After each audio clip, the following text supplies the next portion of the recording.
कि ये कुर्बानी तकवे का नाम है, इखलास का नाम है और सरासर परहेजगारी का नाम है। कुर्बानी तकवा है, इखलास है और परहेजगारी है।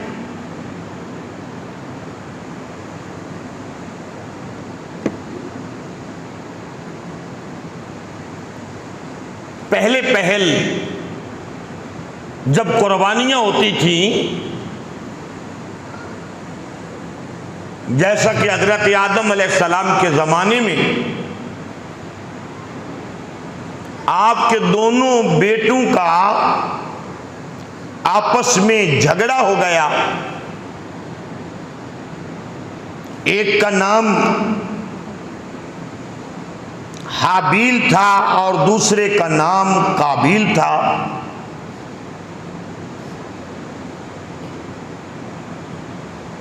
शादी की वजह से झगड़ा हुआ तो आपने अल्लाह की हुजूर दुआ की, मौला इसका फैसला कैसे करें। फरमाया दोनों को कुर्बानी दो, जिसकी कबूल होगी उसके हक में फैसला हो जाएगा। दोनों ने कुर्बानी दी, अपनी कुर्बानियों को ज़िबा कर दिया। जब कुर्बानियों को ज़िबा कर दिया तो एक आसमान से हवा चली जिसमें आग थी, उसमें हाबील की कुर्बानी वो हवा और आग खा गई, कबूल हो गई। कबील की कुर्बानी कबूल नहीं हुई। क्यों? उसके अंदर लालच था अकलीमा के साथ शादी करने का, और हबील के अंदर तकवा और एहसास था अल्लाह के नबी आदम को राजी करने का और आदम के रब को राजी करने का। ऊंचा कहिए जरा सुभान अल्लाह। सो फैसला हज़रत आदम अलैहिस्सलाम ने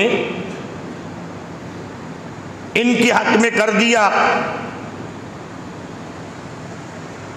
कबील को गुस्सा आया, उसने अपने भाई को कत्ल कर दिया। ये पहला कत्ल है जो रूहे ज़मीं पे हुआ,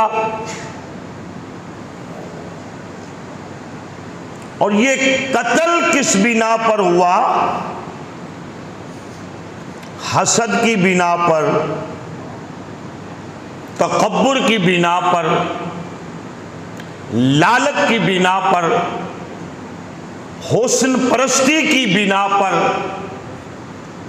और दिखावे की बिना पर।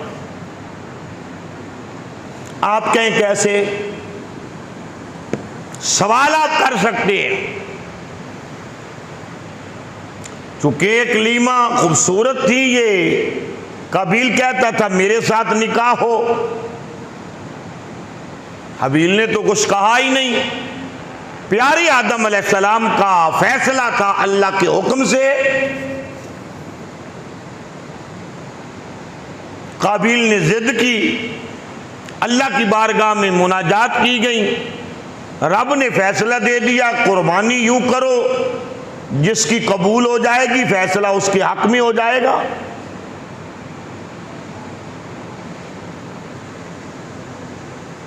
एक की कुर्बानी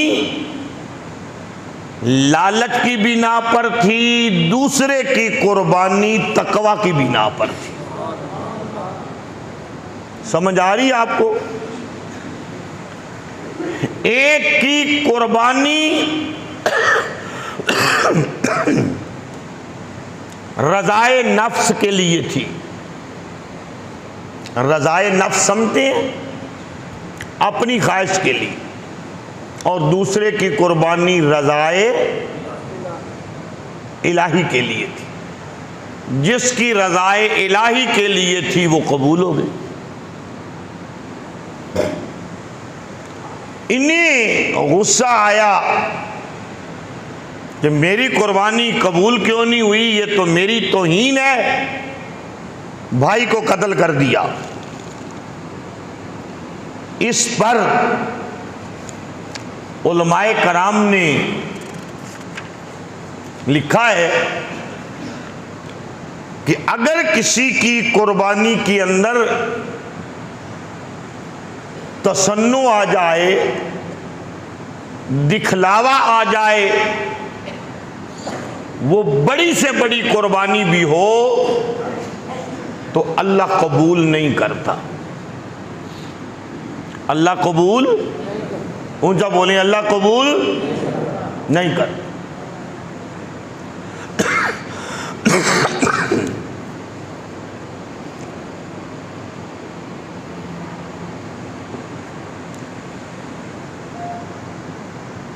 जैसे बाद लोगों का ये हाल होता है,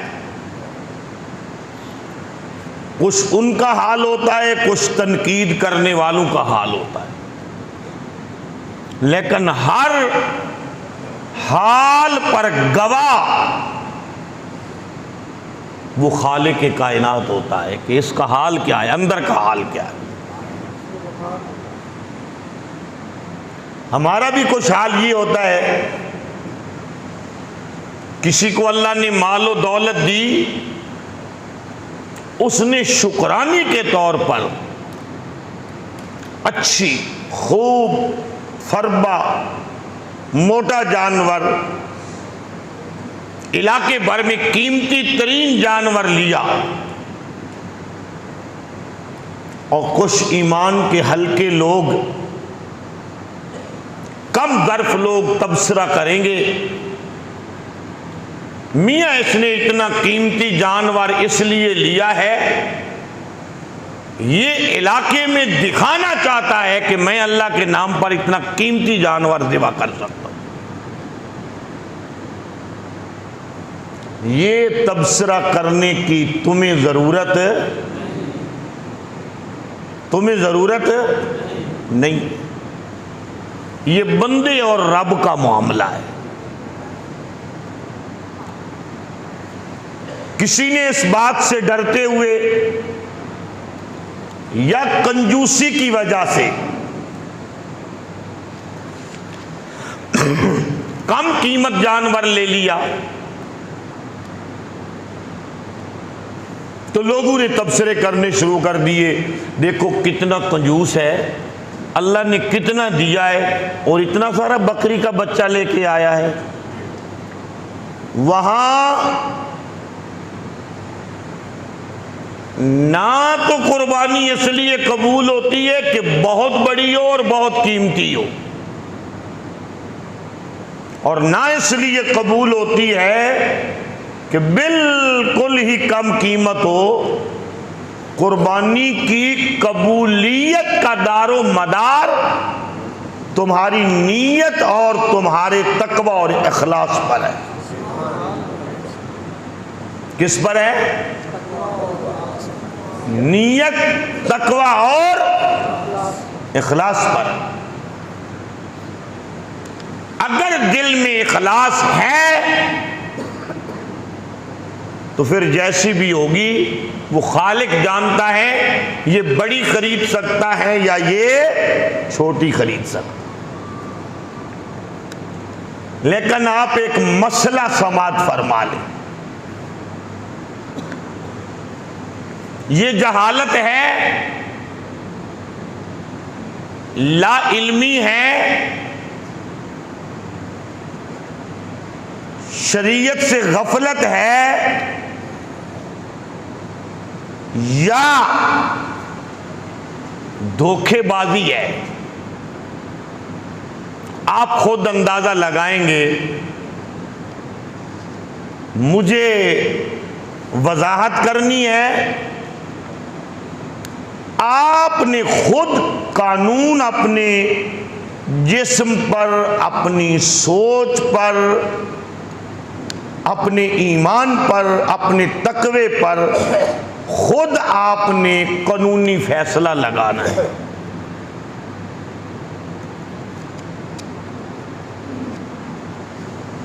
हर वो शख्स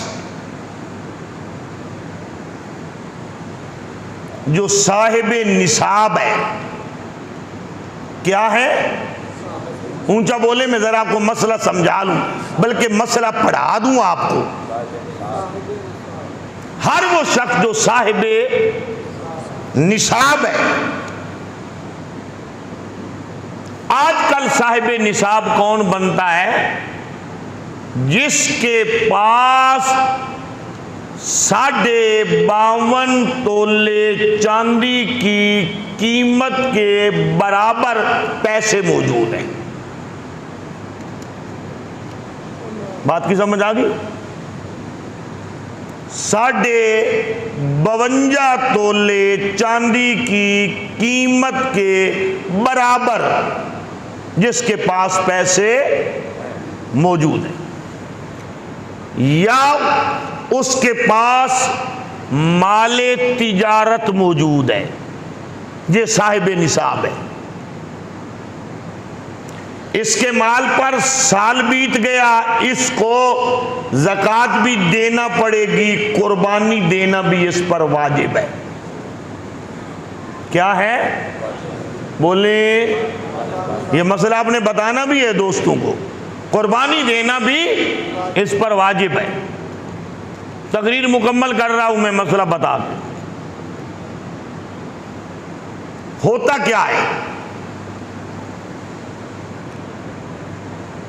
हम चौधरी साहब नहीं कहते, मैं लफ्ज मियाँ साहब इस्तेमाल कर लेता हूं। और मियाँ मौलवी मौलवानी होते हैं। मियाँ साहब के पास इतने पैसे हैं और घर में अहलिया है, उसके पास सोना इतना है जिसके पैसे 52.5 तोले चांदी के बराबर हो जाते हैं। खामिद अलग साहिबे निसाब है, बीवी अलग साहिबे निसाब है। घर के अंदर बेटा है, छोटा भाई है, उसके पास अपनी अमाउंट में इतने पैसे मौजूद हैं, 52.5 तोले चांदी की कीमत, या वो मुलाजमत कर रहा है, वो साल भर जोड़े तो इतने मुमकिन हो सकते हैं, या तो कई लोगों की एक महीने की तनख्वाह इतनी होती है। लेकिन हम देखते हैं कि एक घर के अंदर 10 अफराद हैं, 10 के 10 साहिबे निसाब हैं। क्या है? बोले ना, 10 के 10 क्या हैं? साहिबे निसाब हैं। मगर कुर्बानी एक दी जाती है, पूरे घर में से एक कुर्बानी, पूरे घर में से एक कुर्बानी। क्या ये एक कुर्बानी 10 साहिबे निसाब लोगों पर किफायत कर जाएगी? जी मसला बताएं यार, आप लोग मुफ्ती साहब हैं जी। नहीं करेगी, हर एक को अलग अलग करनी पड़ेगी। बात की समझ आई या नहीं आई? जबकि होता क्या है, घर में 5 बंदे साहिबे निसाब में, एक की कुर्बानी कर दी नहीं। एक तो हम ये गलती करते हैं, और दूसरी कुर्बानी की फजीलत हासिल करने के लिए और कुर्बानी की बरकत हासिल करने के लिए या तो हम आसानी के लिए ये अमल करते हैं या ताज़ा गोश्त खाने के लिए अमल करते हैं। अगर घर में 3 कुर्बानी है तो एक पहले दिन, एक दूसरे दिन, एक तीसरे दिन। हदीस पाक के अंदर मौजूद है, अल्लाह के नजदीक 10 ज़िलहज्जा को जो सबसे बड़ा अमल और सबसे ज्यादा अमल और सबसे प्यारा अमल जो अल्लाह को सबसे ज्यादा पसंद होता है वो कुर्बानी का खून बहाना है। पहले दिन की कुर्बानी के मुकाबले में दूसरे दिन की 100 कुर्बानियां भी दर्जा हासिल नहीं कर सकती। मैंने क्या अर्ज किया है, जिसको समझ आई हाथ खड़ा करे। गोश्त का लालच नहीं करना है कि एक पहले दिन, दूसरे दिन, तीसरे दिन। तो आप पूछे ना मौलवी साहब, आप बड़ा मसले पे जोर दे रहे हैं, तो फिर दूसरे दिन कुर्बानी क्यों होती है? आपका हक बनता है ना। तो आप कहें फिर तीसरे दिन कुर्बानी क्यों होती है? वो मसला ही और है, हमने बनाया हुआ ही और है। मसला है ही और हमने बनाया हुआ ही और है। मसला ये है कि पहले दिन एक बंदा साहिबे निसाब नहीं था, अल्लाह के फजल से कुर्बानी वो 11 को साहिबे निसाब बन गया। अब 11 को इसको कुर्बानी करना पड़ेगी। वो उसी अगले दिन साहिबे निसाब बन गया। तवज्जो है या नहीं है? जिस दिन वो साहिबे निसाब बन गया, इन 3 दिनों में उसको कुर्बानी करना पड़ेगी। या साहिबे निसाब तो था मगर पहले दिन वो कुर्बानी खरीद ना सका, या कोई उसको परेशानी लाहिक हो गई, इस वजह से वो नहीं कर सका। शौक से नहीं कि पहले दिन भी ताज़ा खा लेंगे, मिल बांट कर दूसरे दिन भी और तीसरे दिन भी। नाराज तो नहीं है कि मौलवी साहब आप क्यों ऐसे सख्त मसले बताते? कुर्बानी हमारी है, हम करें जिस दिन। भाई जिस दिन करो, मगर पहले दिन वाली कुर्बानी के दर्जे को दूसरे दिन की 100 कुर्बानियां भी नहीं पहुंच सकती। और एक गलती हम और करते हैं, चलो अगले जुमे बताएंगे। वमा अलैना इल्लल बलागुल मुबीन। टाइम हो गया।